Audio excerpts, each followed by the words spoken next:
kabla ya mchezo wetu kesho. Kwa hiyo leo tutakamilisha kabisa maandalizi yetu kwa 100% ili kuhakikisha kwamba kesho tutakuwa na mchezo mzuri ambao tunaenda kuzipigania alama 3. Kesho ni mchezo mkubwa sana.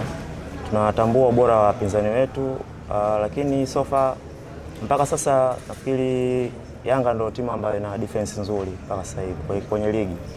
Kwa hiyo yale mazuri ambayo tulikuwa tunayo tutaendelea nayo kuhakikisha kwamba tunafanya vizuri, na niwahakikishie kwamba kesho tutaingia kwa 100% kama defenders kuhakikisha kwamba tunalinda kile ambacho tulikifanya kabla, kuhakikisha kwamba mchezo kesho pia tunapata alama nzuri 3. Ukubwa wa mechi nafikiri mtu anatambua.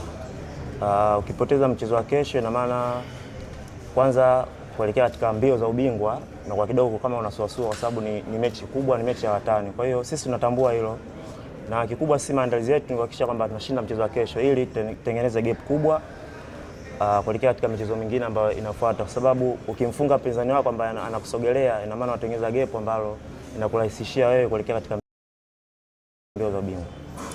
Shukrani sana na niwatakie